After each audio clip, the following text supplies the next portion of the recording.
All right, so let's get into your questions. Thanks for sending so many to me. I tried to somewhat order them so that they can segue into each other, but here we go. So a first one was essentially your relationship with your husband.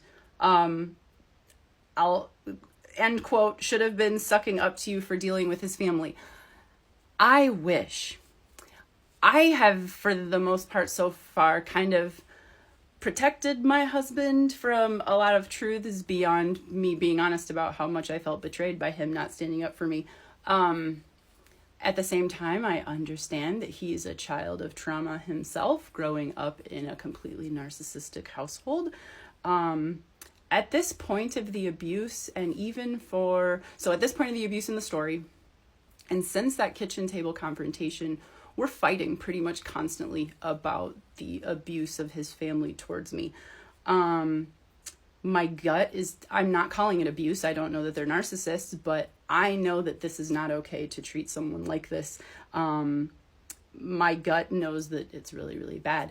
But all my husband is saying is things like, it's my family. At the end of the day, it's my mom. I don't feel the way about you that they're talking about. So as long as I don't believe that you're a monster and a horrible person, it should be okay. And it was extremely damaging, and it still is. In fact, I'll just go there right now because we're talking about it. I'm in the spare bedroom. I've been sleeping in the spare bedroom in our house for about a month now. Oh, another thing he would commonly say was, when I would be like, this just isn't normal. And he's like, well, I mean, this could be happening in your family. It's just not. And I'd always be like, I don't think it would. I don't think this is like normal family interaction for boundaries. Another question was, did your husband think things were wrong with his family, like before I came in and started muddying up? Whoever it was didn't say that, but just essentially, did your husband think things were wrong before? There's the COVID I got while I was in Iowa. I'm joking. I actually tested myself this morning because I thought I might. He continues to have bad memories now that the same way that I'm reframing and suddenly realizing with my own origin family, things that I, in my childhood mindset, tried to correct and make wonderful. He has too. I'll probably at some point get into a lot of the things that he now realizes were very traumatic or abnormal. But yes, he didn't know they were narcissists. But yes, he says as early as age 5, things were weird. How does this affect your husband? I don't know exactly what you mean, so let me know if you want me to drill in farther. When these things would initially happen, he would dissociate, he would go mute, would get very overwhelmed. Part 2 of answering your questions. Thanks for sending them. Kind of along the line, again, trying to stay in the same vein of doing ones that involve my husband at this point. So another one was essentially, how did your husband handle all of this therapy? So how my husband handled all of this. Depending on what part of the story or the area that you mean, I'll just really loosely or summarize at first to say that initially the 14 years previous to these last 2 years, it would just be, that's just what my family does. That's just how they are. The last 2 years, especially when the confrontation started, he would totally melt into a puddle. My therapist repeatedly would explain to me that they are, and another follower said this to me as well. Actually, the follower said it to me before my therapist, that they are pressing buttons that they themselves built into him, which kind of helped me. At the same time, I get frustrated sometimes that he gets to have all of these excuses for why he allowed me to be abused, why he abused me himself. I'll talk more about that later.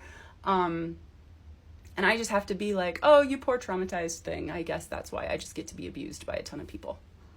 Sorry, back to the question.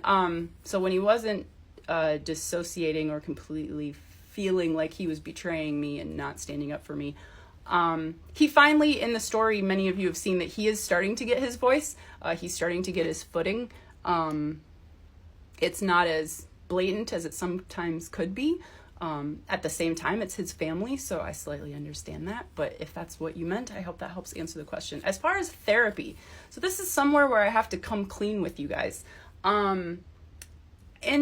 So from the start, I've been in therapy. As explained, I had a BetterHelp therapist who was inadvertently, yes, gaslighting me. Maybe you're interpreting the situation incorrectly. And then I found my own fantastic, wonderful trauma therapist.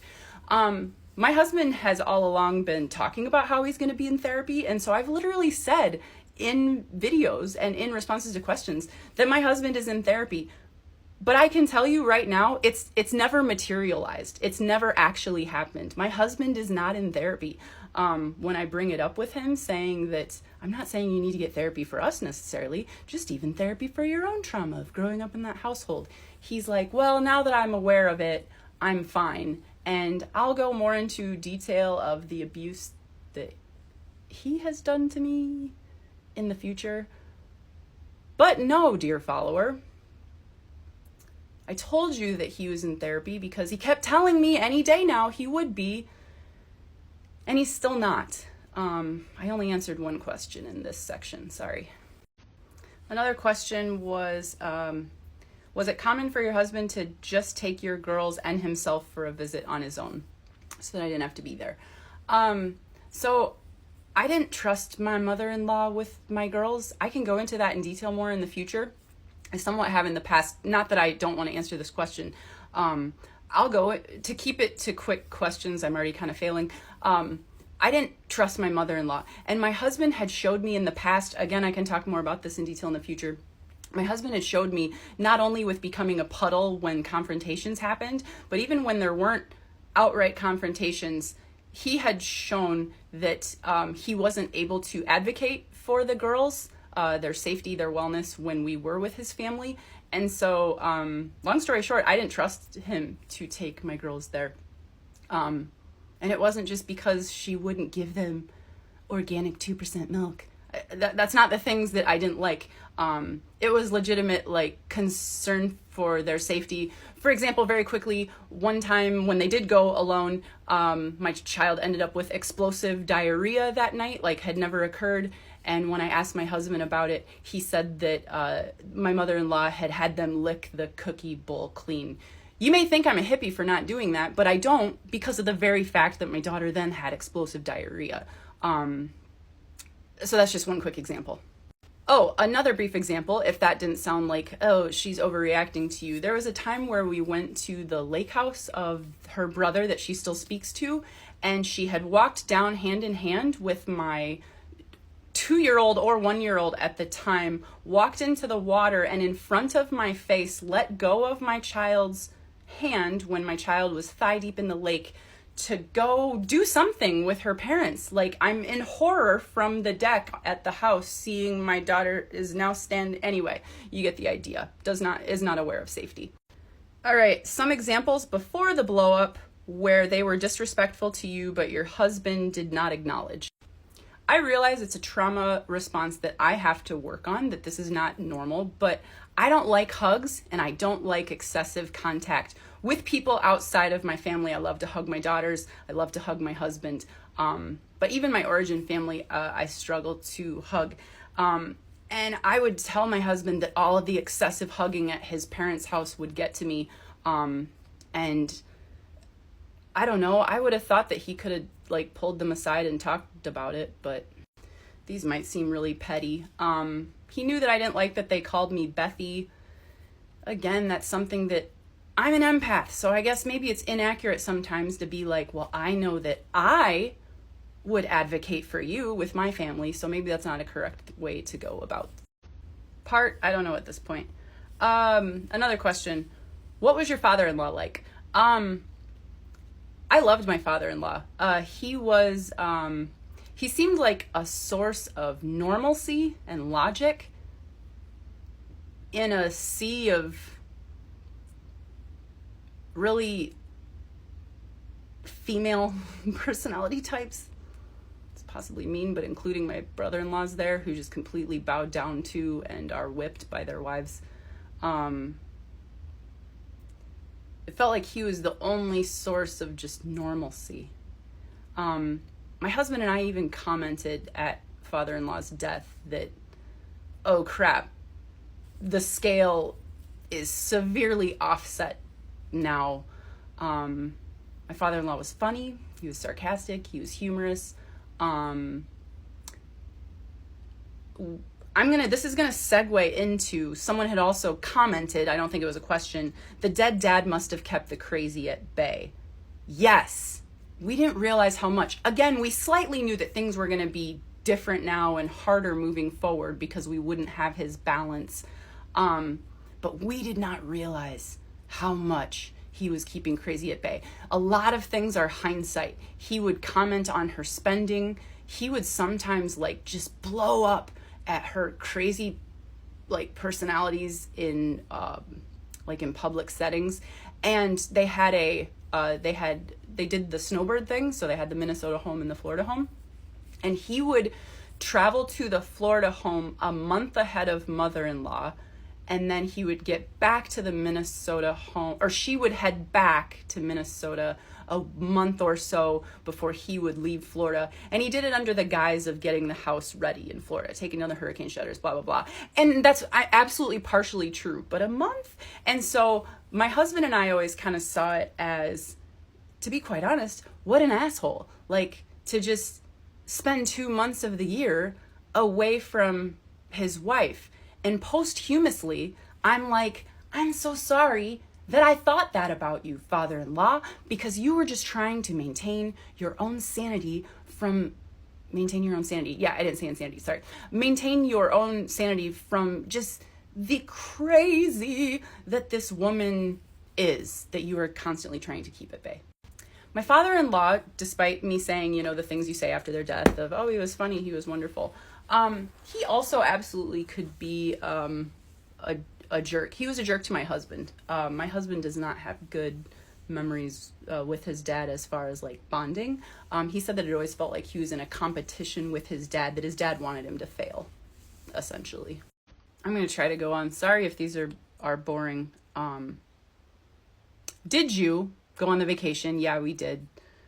I'm about to talk about it. Why did you go? Valid question.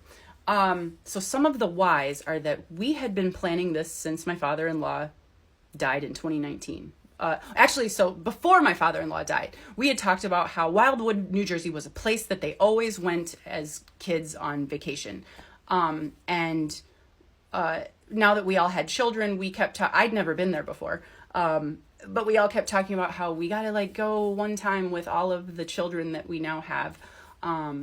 And so that was even before father-in-law died. And he died so quickly that we couldn't ever make it there with him. I don't have COVID. I tested. And so after he died, we were like, well, we got to make it happen in his memory. And that was in 2019. We reserved our places. We were all set to go in 2020. And then obviously the pandemic happened. And so we didn't go. And then all of the cascading insanity happened. And so, yes, it totally makes sense to me why you're all like, why the heck are you going? My therapist was like, why are you going?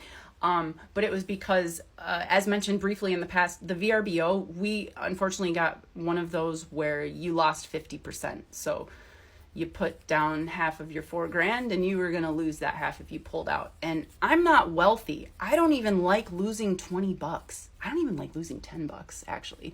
Anyway, another reason was that the same time that we were putting down reservations on places back in 2019 when we originally planned it and saying that we were going to go, other people were too. Other people had put down reservations. My father-in-law's family members who live in Baltimore had made reservations. Other family friends had made reservations. And so when his family was like threatening to us initially, if you follow the story closely enough, well, we're just not going. It was like, that's really mean of us if we all just don't go and are like, hello, relatives extended. Because we're all fighting, you all just have to bail on your rentals too. It just made no sense to us.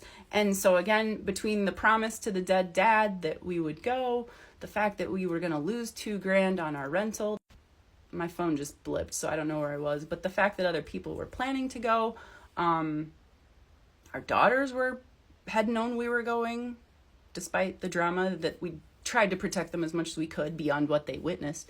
So yeah, it was the deposit, the promise to the dead dad, and the fact that it felt kind of mean to let down people who are planning on us being there.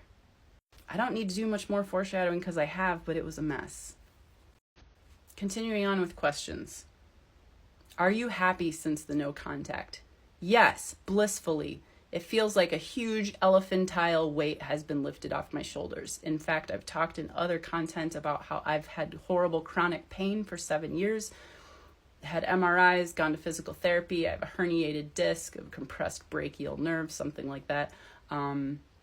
Horrible chiropractors weekly, horrible chronic pain. And sounds kooky. I know, I wouldn't believe it either.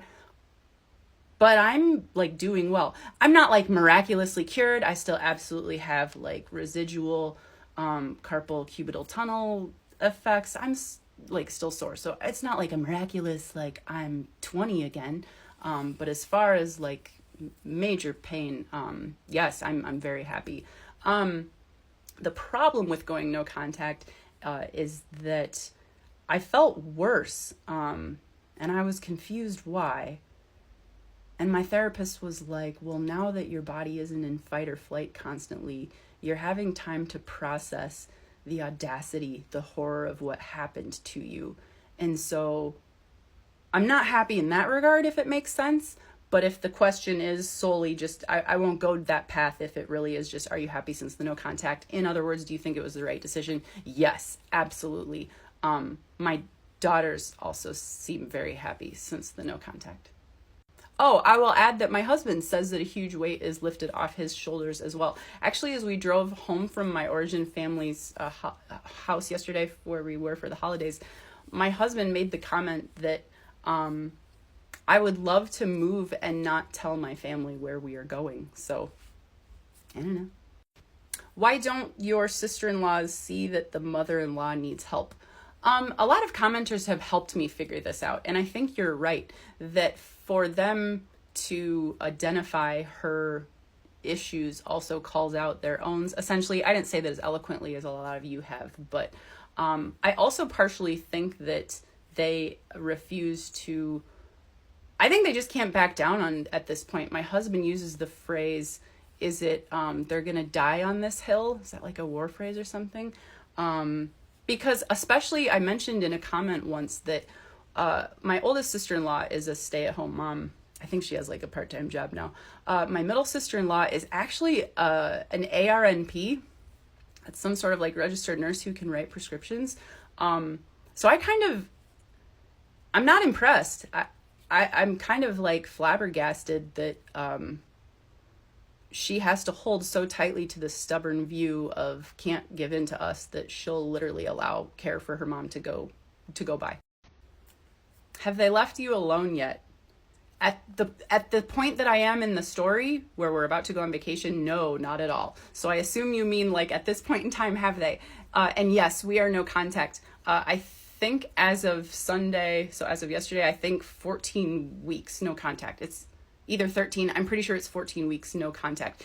The oldest sister-in-law did break contact a couple days ago to send us a holiday card. I think it was a card. I'm assuming it was a holiday card because it was around the holidays. I'll talk more later about my no contact boundaries where I said no mail. I made it very clear that it needed to be silenced, like nothing at all.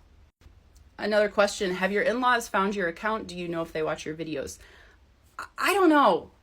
There was a time around Thanksgiving where suddenly I woke up one day, 4 of my videos were reported. One of them was taken down. Last week I had another one that was reported. I never know for sure. Is it just some incensed mother-in-law who doesn't like my message reporting me? Did they find me and are reporting me? I don't know for sure is the answer.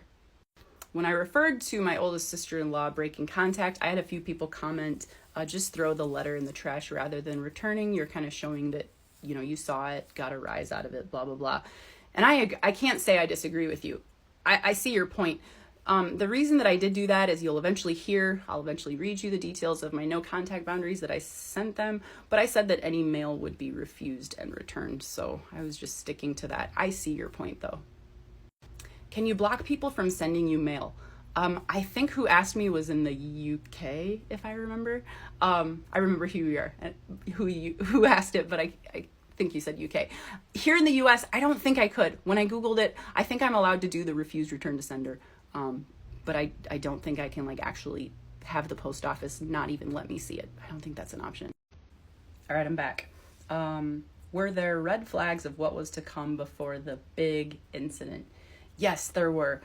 Still interested in answering this question, but I just want to nudge you. If you haven't seen it, I think I did like an 8 or 9 part series on red flags that I should have caught, that I shouldn't have just, oh, that must be something else. But at the same time, I'll answer your question. Yeah, there were. We were already very aware, even early on, that no was not an option. Saying no or disagreeing, even a year into my 16-year relationship, that was a problem. And I always caved, because I kind of was raised that you don't piss people off. You do whatever to keep people happy, even at your own expense. So, yeah, I guess I do have a bunch of videos about red flags. And this is kind of related, so I'll segue into, were there incidents before the yelling day that had primed you to begin your journey to mental health?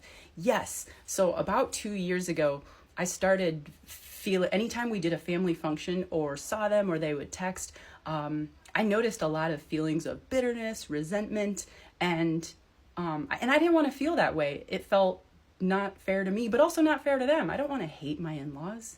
Contrary to popular belief, if I hadn't given that vibe yet, I didn't want to hate these people. I want to have a mother-in-law like other people have, like some of my friends have. I want my daughters to have their grandma and their cousins. So anyway, so since I always felt that resentment, I was like, I need to do something about that. So maybe I need to start working on this newfangled word, boundaries. How terrifying to tell someone how I feel. But maybe if I do that, maybe it'll help me with, if I don't see them all the time and I don't have to hear from them 50 texts every single day with emails as well, maybe I won't feel bitterness. And so boundaries might be the answer. And so if that kind of helps, I hadn't started therapy yet until the abuse got really bad. I've been in therapy in the past for other things. If you're a follower, you know that litany of mental health diagnoses. But as far as, yes, I was beginning a journey to mental health to not feel so bitter and just like an asshole. I felt like an asshole that I didn't like these people. I wanted to change. I thought it was me. Trauma response? I can't imagine how much emotional strength it has taken you to get this far. Is it getting any easier? In some ways, yeah. The no contact is a lot easier. Boundaries are a lot easier. It's still not easy. It's still hard, especially since I was raised, again, people pleaser.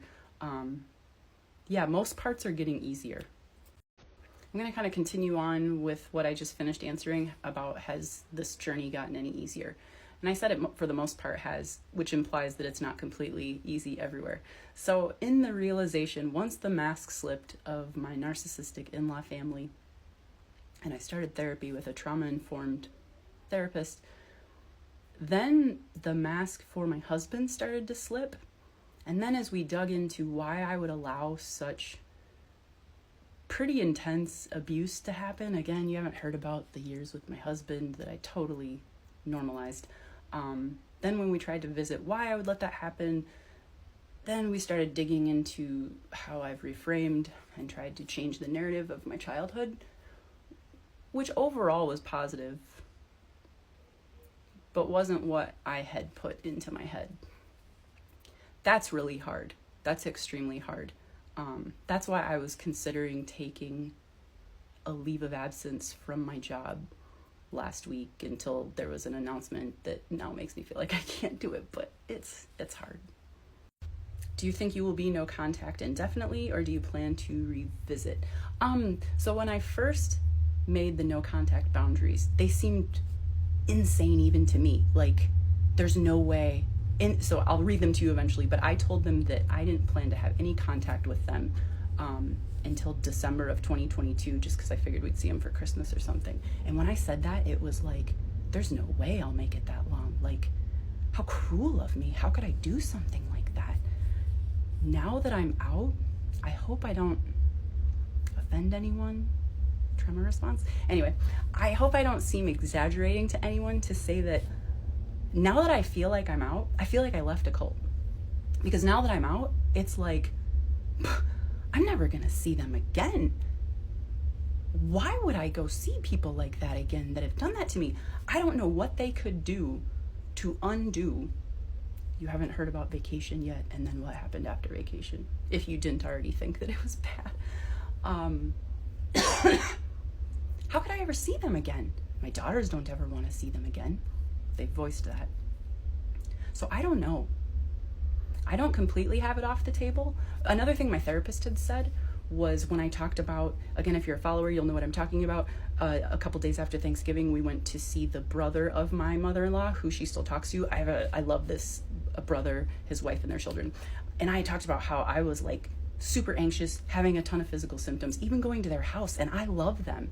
And my therapist had said, well, that kind of helps you understand that you won't ever go to see your in-laws again until you know that you will not have a physical traumatic response, because you'll undo years of work that you've done. Have you been diagnosed with complex PTSD or any other neurodivergencies like ADHD, OCD, and anxiety? Yes, very much so. I have been diagnosed over the years with depression, refractory depression that didn't respond to meds, anxiety, refractory anxiety that didn't respond to meds, bipolar disorder. None of these, all of these were with someone who just put me on meds. There was no talk therapy. We didn't talk about what might have gotten me there. I was just a kid put into a room with a psychiatrist and prescribed a whole lot of meds. Really, really sore subject that I plan to address with my mother someday. Very angry about, not that meds are bad at all. I'm a pharmacist. I'm not saying meds are bad. Meds are bad when you don't have the thing. And I'm also not saying that I haven't at times had depression or anxiety or things like that, but in my learning, which you've possibly heard me talk about in past content, and some commenters have said that I probably just have the first thing that this follower said, complex PTSD.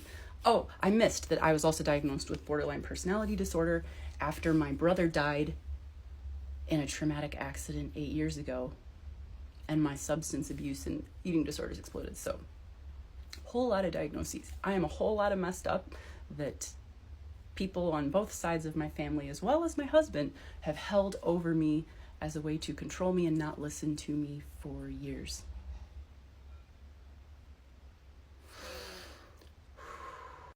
Again, I don't mean to write off that I very well could have some of these disorders. Oh, and I have ADHD. Actually, I'll actually go there for a moment.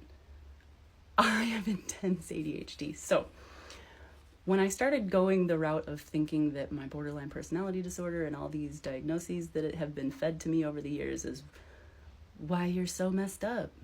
Why can't you just be happy with all that repressed trauma? Anyway, I have ADHD. And I kind of went too far down the rabbit hole of being like, well, if it's just trauma and I'm working on my trauma, then I'm just going to go off all my meds, which at this point are just some multivitamins, some supplements, and methylphenidate, Ritalin. And so I went off of it the month of December. And I didn't do well. There's nothing like going off your ADHD meds to remind you that you have ADHD. I even watch some of my videos. I try not to watch my videos. It's like listening to yourself in an answering machine. But looking back at some of my videos was like, whew, needed a little Ritalin. So anyway, 3 days ago, I got it back and I'm back on my Ritalin for my ADHD. All right, we're getting close to the end. Is your family of origin still not talking to you? So I just got back yesterday from visiting them. It felt like there was an elephant in the room the whole time. There was a conversation that I had with my mom before I went down that I plan to talk about soon. I hadn't talked about it yet with you guys because I knew I was going there for the holiday, and I didn't want like the moles that are listening to me to like tell my mom and for it to be more awkward on holiday than I already knew it would be. So yes, my family is talking to me, sort of. My sister, who I've talked to daily multiple times for over a decade, still is not speaking to me. We like did small talk, very little, while I was there. My parents are talking to me, but again, and I'm going to be very clear that these are just feelings, but I strongly identify as an empath. When I was there, it felt like there was an elephant in the room. It felt like my parents' emotions were blunted because of me always being the fuck up, like I've always been. I'm doing things that don't make people happy. And I guess I'll just talk about my visit at the moment, because I think that was my last question. And then I'm going to answer the questions I just got on my questions today. Some people have commented more questions. So the visit went all right. My family members did certain things that I now have identified in therapy and reflection. So I was triggered by a lot of things. I'll go into detail more later. I'm not going to go into detail too much because at the end of the visit, the very last morning, yesterday morning that we were set to leave, my dad had some jaw pain when we were there. And I didn't think much of it when he was icing his jaw on Saturday. But on Sunday, if you're sick of me saying empath, I know, but I attribute it to a lot of my behaviors. I don't know if it was the empath thing or what, but suddenly Sunday, something didn't feel right. It's not like he said anything different.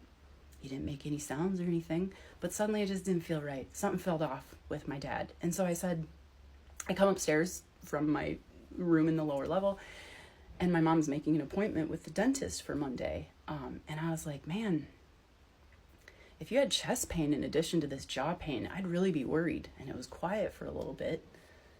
And he goes, well, I did have some chest pain last week, to the point that I have a cardiology appointment this upcoming Thursday. And I said, what else are you feeling? And he said, well, I'm nauseated. And the other day I broke out into a sweat, even though it was cold outside. So I was like, please get on the phone to the ER and ask him if you should come. So my dad's in the cardiology ICU, so I'm going to hold off a little bit for their stress and not. And then as I answered questions today, I also got some. So as long as I'm doing this, I'll just do those too. So one kind of comment was, I can't believe they've left you alone. And I sort of can't either, especially with how crazy you've all seen it was before this, when we would say, can we have some space? So I had mentioned to my therapist once, wow, I can't believe they're being so respectful of our boundaries. And he said, I wouldn't think of it that way. I would consider it them stonewalling, I think is what he said, or they're trying to flip the discard on you. Again, these are things that I haven't totally gone down the path of learning yet, that the next step would have been, as we tried to boundaries, they'd punish us by discarding. So my therapist thinks that they're trying to ice us out. Maybe, I don't know. What do you think? Genuinely curious. Are you currently married to your husband? Yes. I haven't slept in the same room as him for a month. Looking back on what you know now, would you marry him again? No. I'll go into that in detail more as I, in the future, start talking about my husband. No. No. And I've told him that. Did she try to take over your wedding, steal your spotlight? I don't actually remember my wedding. Now I'm going to have to go into that in more detail at some point. It's hard to describe. My gut must have known that it was the wrong thing to do. I had something beyond cold feet, I think. I was genuinely terrified to get married. I did not enjoy my wedding day. I'll probably talk more in detail maybe about that if there's interest. So I don't remember. She probably did try to take over my wedding. Well, she took over my wedding in that she did the invite list. I wanted a small wedding and it became 200 because she had to invite all of her friends, all of her relatives. I can't remember if she tried to steal my spotlight. She definitely does that in other situations. I have a close friend who talks about how bizarre that my father-in-law's funeral was, because she was like basking in it. Very impressive of this friend to know that. She would steal the spotlight when I had babies. Was very always, yeah. And then, Someone also asked, can you talk a little bit more about emotional incest? And I could maybe do a section on this if there's interest. I'd never heard of it before therapy. So I'm going to actually just read something really quick from just a site on the internet. But emotional incest is not sexual. It's an unhealthy emotional interaction that blurs the boundaries between the adult and the child in a way that is psychologically inappropriate. The parent looks to their child for emotional support. My husband has a myriad of examples. Just last night talked about it.